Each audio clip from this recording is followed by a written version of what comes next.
Hello everyone, this is Angela and welcome to my channel, Angie the ENTJ. Please be sure to like, subscribe, comment, and click on the notifications bell so that you'll know whenever I upload any new content.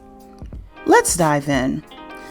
Nowadays there is so much noise on social media and also in real life about dating, marriage, mating, and procreating that, some people, and understandably, don't know which way is up or down. And currently at play, there is an overpopulation of males on the planet, more than 70 million to be precise globally, some of whom are incels, and they are attempting to push the narrative of the docile and submissive woman and the overbearing brute man in order to gain easy access to the word sex. So in addition to that, there are some women who, in my opinion, are suspectual, if you follow where I'm going, that actually agree with them. And that is because, and I say that because there's a benefit that even though they are existing in a system that does not favor them, these particular women that agree with these types of men feel like there is a privilege that they can benefit from. So with all of this up in the air, people are deciding, especially women, deciding to forego marriage, forego dating, don't want to be bothered. And everyone nowadays seems to have a microphone and they're giving input onto the situation. So what should a person do? In what way can we approach this issue in a manner that is fair and balanced? And where can we go from here? This brings me to the subject of today's video. So in today's video, I want to dive into ancient Egypt or ancient Kemet and explore a few hieroglyphs surrounding the topic of sexuality. Okay, I got to spell it out because of YouTube. And what we can learn from it today that may help us in our modern lives. And why ancient Egypt? Well, it existed before Moses parted the sea and before Jesus was resurrected. Ancient Egypt was ancient by the time Moses got to it. And by the time Jesus, knew about it. It was already ancient. And along with ancient Egypt is its language, which was also ancient. Okay. So the language, which is known as Medu Neter, the ancient Egyptian language, is older than the English language. The English language, for those of you who may not know, is less than 1700 years old. And the Great Pyramid of Giza, the one that people want to see on the Giza Plateau, it was already ancient by the time the first English word was spoken. Okay. So since that is the case, I figure, why not dive into this language and try to understand what their mentality may have been towards men and women having intimate relations with one another? What was the mentality of a culture that had women like Nefertiti, Hatshepsut, and Cleopatra as rulers towards this topic? So I won't be long. I'm just only going to pick a few words, go over them, and from there, each of you can decide which perspective works best for you. So let's get into it. Okay, so the first word that we see here is in Medu Neter, or ancient Egyptian, and is the hieroglyph for the act of lying with a woman, for the act of sex. It's pronounced sejem. Sejem, okay? So it means to lie with a woman, or, to have sex. Now, here's what you need to know. In English, when we look at any of the individual letters in the alphabet, we see them as pictures or symbols that represent a sound. The letter A, for instance, does not have a meaning beyond its sound, which is like the short ah sound or the long a sound, right? The letter B, same thing, does not have a meaning beyond the b sound.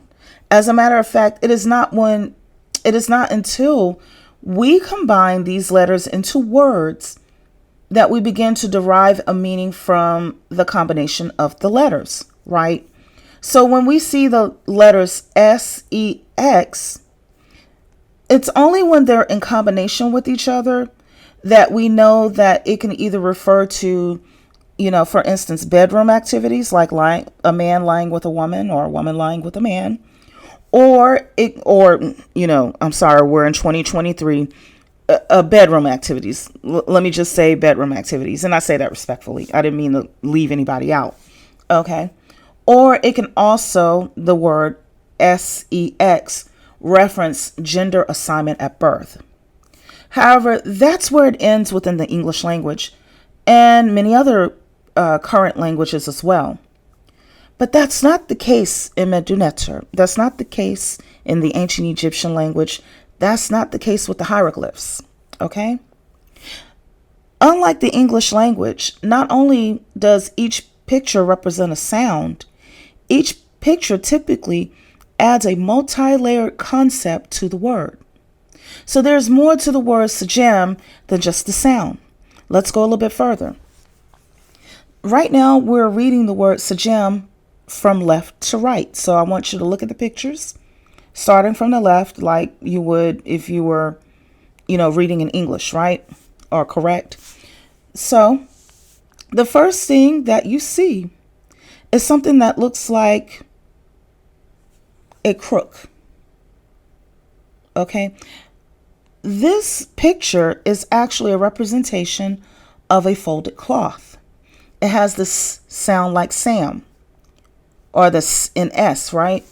So I won't focus on the pronunciation of the words this much, but the goal here is for you to understand the concept. So in addition to this S sound or this sound, this folded cloth also represents health and wealth. So whenever you see this cloth, it not only gives the S sound, this sound, but it also gives the meaning of health and wealth. Okay? Ancient Egyptian society was very cosmopolitan. Not only were they one of the wealthiest civilizations of their time, or of all times, really, also, they would have seen, for instance, citizens from other empires, such as the ancient Romans, the ancient Greeks, as well as other foreigners who were citizens of, other empires. The women of ancient Egypt were also empowered, becoming rulers, merchants, and ship owners. So one thing that was consistent is that whenever they saw a person who was very well off, he or she would have the excess cloth of their wrap folded over one of their shoulders or over one of their arms. And so from their perspective, this is a person that had to be wealthy and with a lot of resources, which also meant that they were also healthy. They got to, with more money, you get to have a better choice on how to live your life, what kind of foods you're going to eat. You get the drift. So now going back to the word sajam, the position of the folded cloth is communicating that one not only has to be healthy, but also wealthy to venture into this activity. It is the first symbol. Okay. So that means that this is what is conveying is that this is for the wealthy to do. The next picture is that of a mortar and a pestle, which gives the j sound in sajam, like the j as in education, right? Here's where the multi-layered concepts really come into play.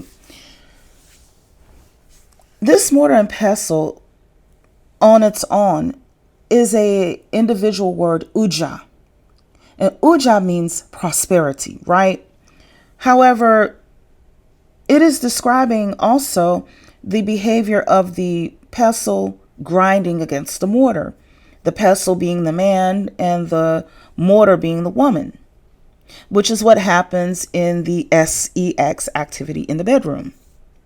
The mortar and the pestle was the food processor of ancient times. This is also conveying the scientific reality of mixing the DNA of both people into another creation like a baby. Let's keep going. Okay. The next picture that you will see is of a vulture. Now, to the average ancient Egyptian, the vulture was symbolic of the deity Nekhbet, and she dealt with like psychic energy. And so, psychic energy in terms of Nekhbet could be, I want you to imagine something for a moment. Imagine going into a gas station bathroom. That feeling you just got would have been described as Nekhbet by the ancient Egyptians, because that feeling came from the idea of going into a place that's used and heavily abused by the public. A lot of times it's not as clean as it should be, that kind of thing. Now, I want you to think about that you are on a trip in Dubai and you're in a 5-star hotel and they've lit candles for you and you're eating gourmet food. You're having like this very luxurious experience. Now, you feel differently, right? So they're saying that's Nekhbet at work. So as far as the vulture, it could be a sign of Nekhbet, meaning that the mood has to be right. Everything has to, you got to set the stage right for this occasion. Also, one of the sounds that a vulture can make is a hissing sound like,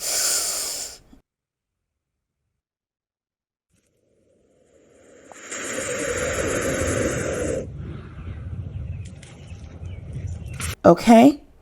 Which brings me to the next picture of an owl. Okay, keep the sound in mind because we're going to the owl. Now, the owl by nature is a nocturnal creature. Okay, so what it is revealing is that sexual activity usually occurred in the night, which is still true to this day. When people think about this activity, it's usually the evening and nighttime that comes to mind. I know it happens at any time of the day for people, but generally when people think about it, it's usually like an evening activity. And like the vulture, the owl makes its own sound, the hooting sound, the hoo, hoo, hoo. So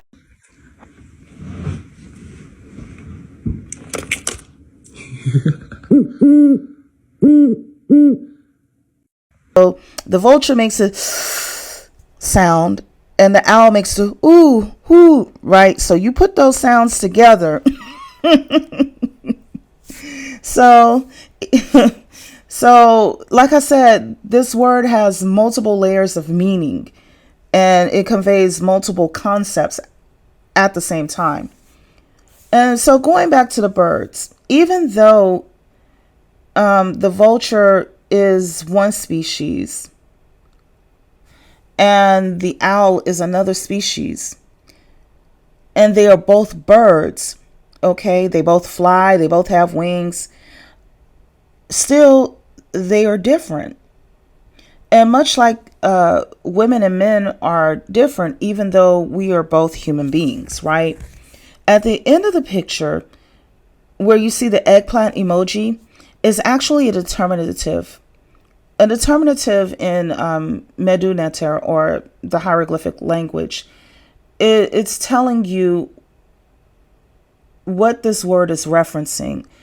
Like it gives context to what it means. Because in Medu Neter, there are a lot of words that sound exactly the same, but they have different meanings. So when you're reading, or if you're in conversation, but especially when you're reading, you can understand specifically what this is referring to. So going back to that, at the end where you see the picture of the emoji, it's actually a determinative of a penis that is ejaculating as a hieroglyph. Ancient Egyptians did not have the kind of hang-ups about the reproductive organs that we typically see today within the Western civilization. So they showed what they depicted, and what it's meaning is that this is the end result. in this instance. So all of this, you got the ooh, of the mortar and the pestle grinding against each other towards the end would be the eggplant emoji with something coming out of it, right? So they were just depicting what would happen at the end of the word, no different than what would happen at the end of the act. Just like sex tends to end when the man ejaculates. I had to put an emoji over it. Even though the word is thousands of years old, is still to this day maybe a little too graphic for, the networks. So I just wanted to make sure that you understand that they did not have an eggplant emoji as a hieroglyph back then, okay? So now that we've covered the word sajam, what in the world does this have to do with modern times when we are currently living in 2023, approximately 5,000 years after the building of the Great Pyramids on the Giza Plateau? Well, listen, in all fairness, no one in today's modern era have been able to successfully come close to replicating the process of building those granite stone structures. So I thought that it would be interesting to understand what they would have hypothetically thought about today's dating scene in 2023. Because as you can see with the word sajam, to the average ancient Egyptian, one had to be healthy, wealthy, and prosperous before they were able to use their quote-unquote pestle to mine against the quote-unquote mortar in the bedroom and create another human being. So let's take it a step further and look at the hieroglyphic word for wealth so that we can compare the word sajam, which stands for sex, with the one for wealth. So what we see here is the word success. It almost sounds like success, but it's shep-ses, okay? And we're looking at it from the left to the right. So the first thing you see, there is a man seated in a chair who looks like he's either royal or he's a royal person. It also can be an indicator of an ancestor, which would show the compound nature of generational wealth. Okay. Now, within the word, you see a familiar symbol, two of them. There are two folded cloth hieroglyphs, right? And you see this word success. The definition in English towards the right says it represents valuable things. Okay? Those valuable things like the fancy clothes, homes, high-end food, and so forth. Okay, so let's go back to success. So there is also a rectangle with a curvy line on it towards the right. This is a hieroglyph for a scroll, with the rectangle being the scroll and the curvy line that you see on it being the ribbon. In the language of Medu Neter, or the ancient Egyptian language, anytime you see a scroll, it represents an abstract situation or something that you can't necessarily touch. It's there, but you can't grab it. You can't put your hands on it. It's intangible. For instance, I'll give you an example of something that's intangible. Imagine that you see a man who's jogging in the park. He's wearing sweatpants. He got headphones on, and while he's listening to music. Now, you can go to the man and touch him. Well, I don't recommend that, but you can greet him and shake his hand. And if you were able to shake his hand, you could touch him. And although you see the man, you can even shake his hand if that were to happen and touch him. You wouldn't be able to see his level of education. You wouldn't know if he's a stonemason, if he's a carpenter, if he's a neurosurgeon. You see, so that's the intangible part.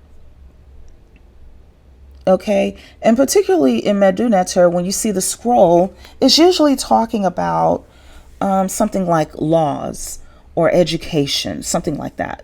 So beneath the scrolls, moving along to the next symbol, beneath the scrolls, we see that there are 3 vertical lines. This simply means to have many of whatever the 3 lines is beneath, which in this case would be the scroll itself.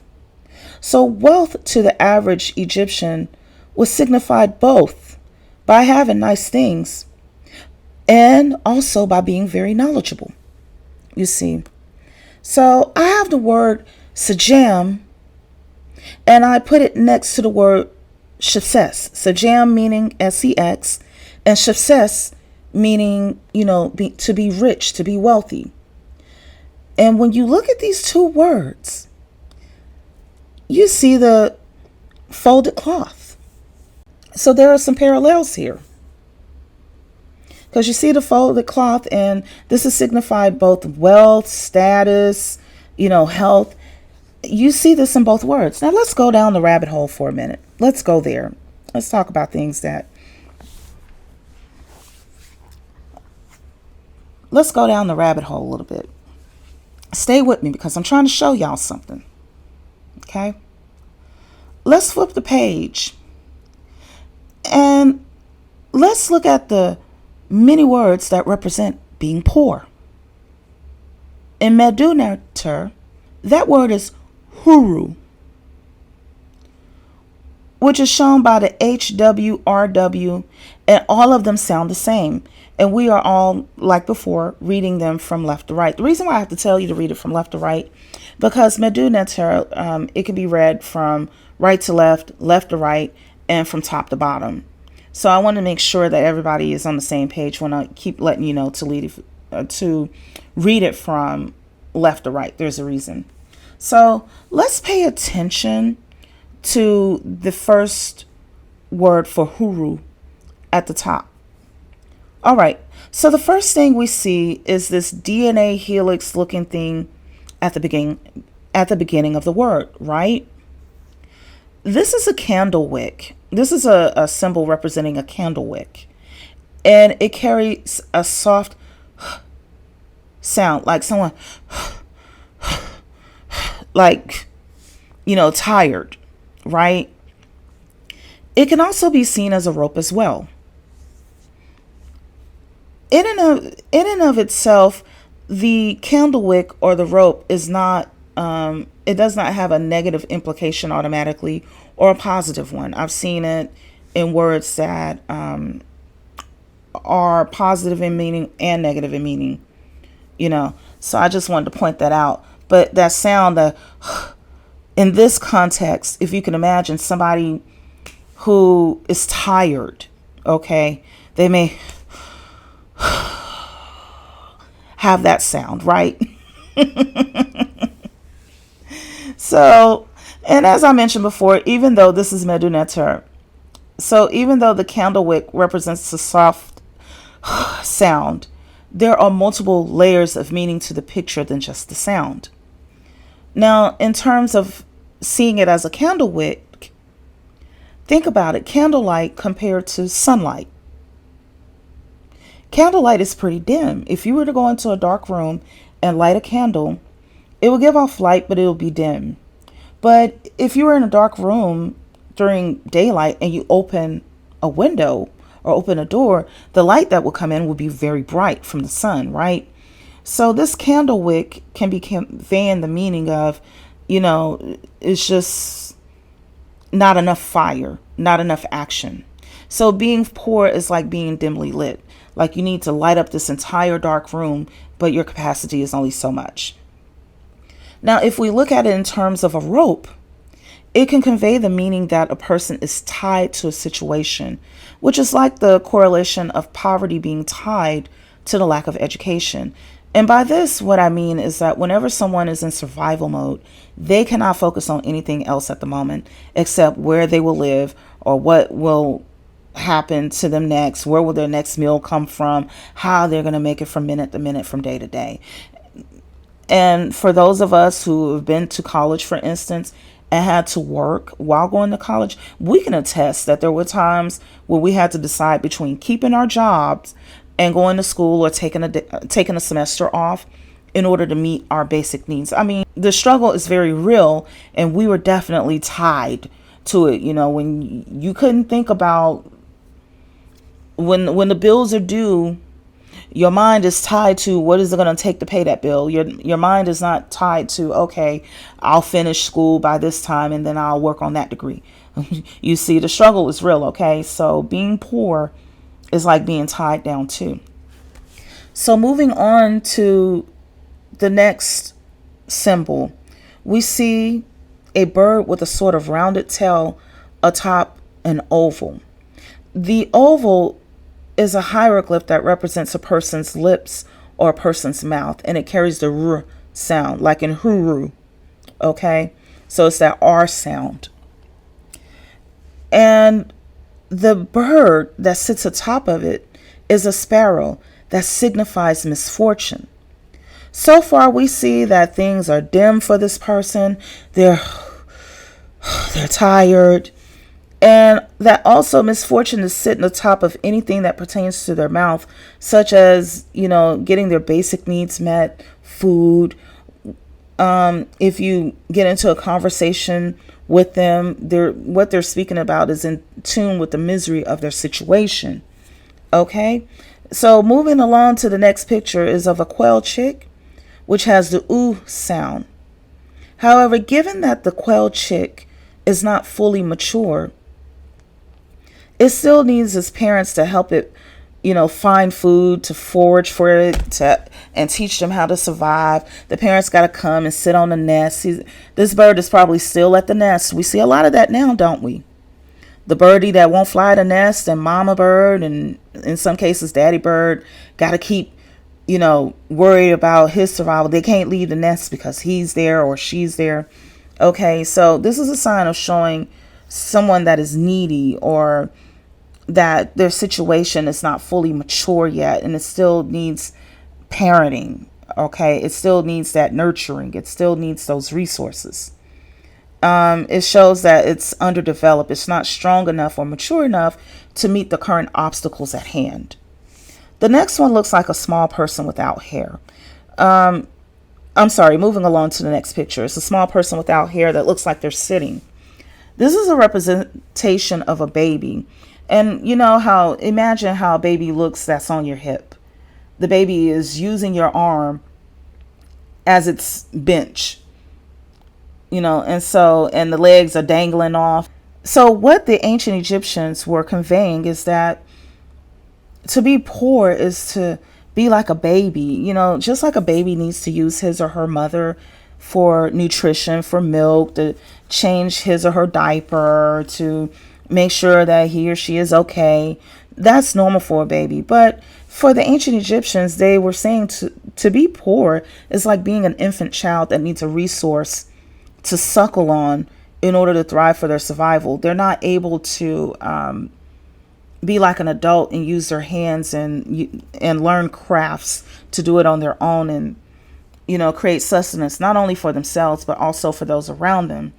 They're more like a baby. They're needy, which is normal for a baby. Before a poor person is like a form of misfortune.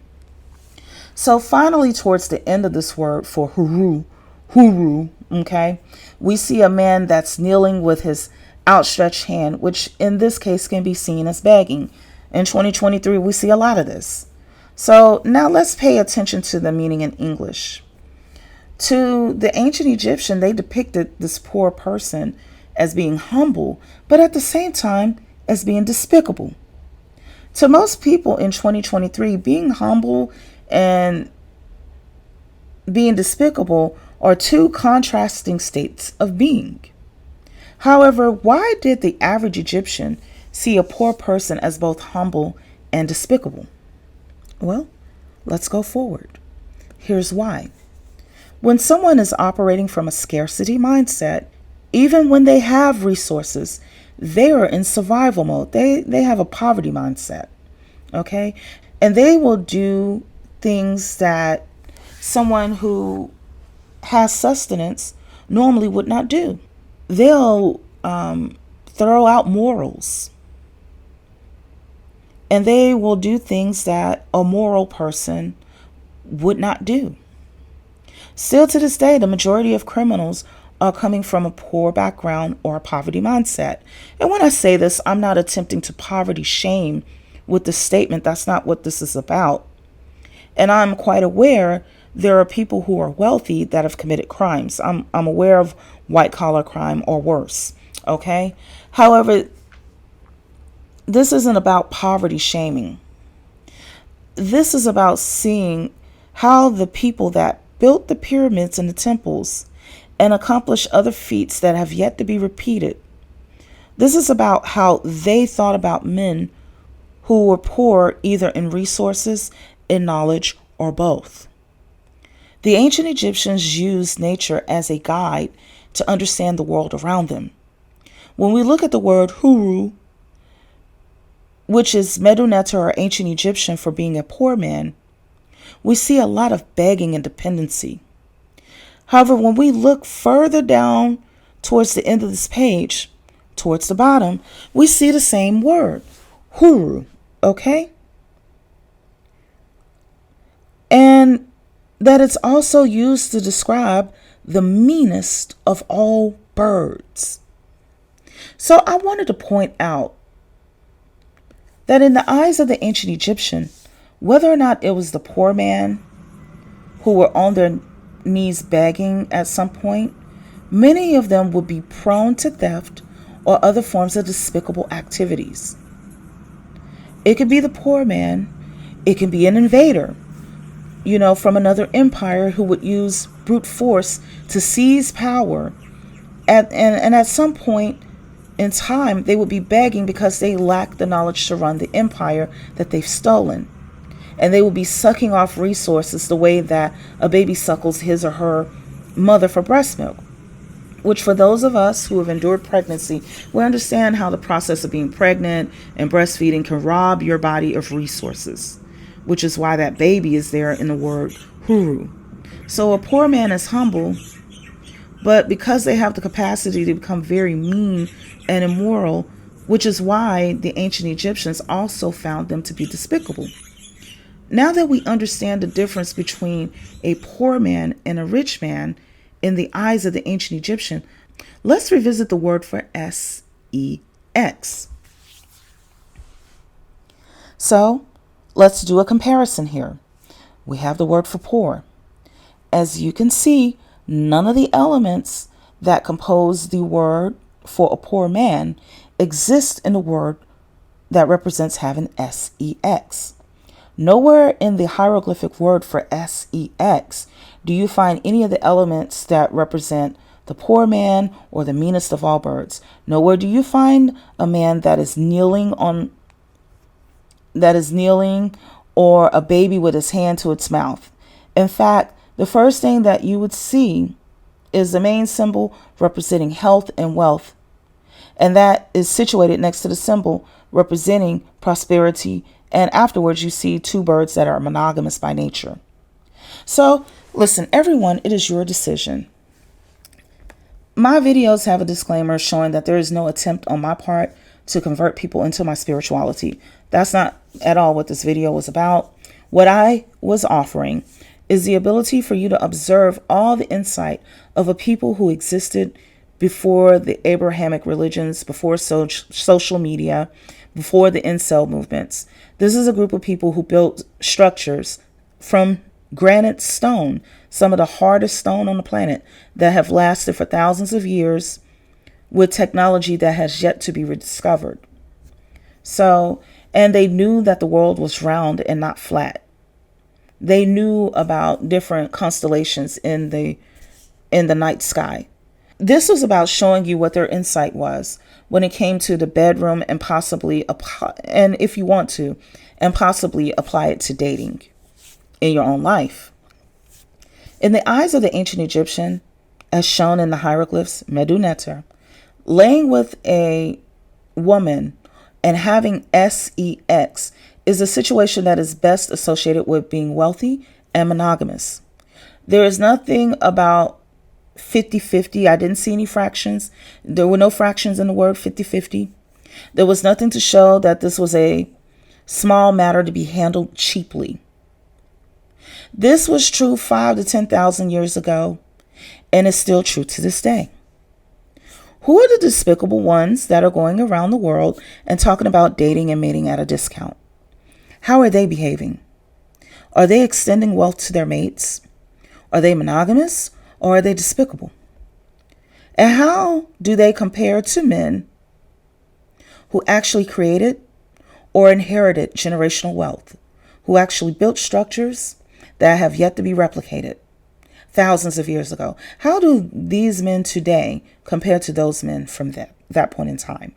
So do with this information what you will. I'm just sharing with you what their insight was during their time when Cleopatra and Nefertiti and Hatshepsut, along with other pharaohs, sat on the thrones. So that's all I have for now. Please be sure to like, subscribe, comment, and click on the notifications bell so that you'll know whenever I upload any new content. Take care until next time.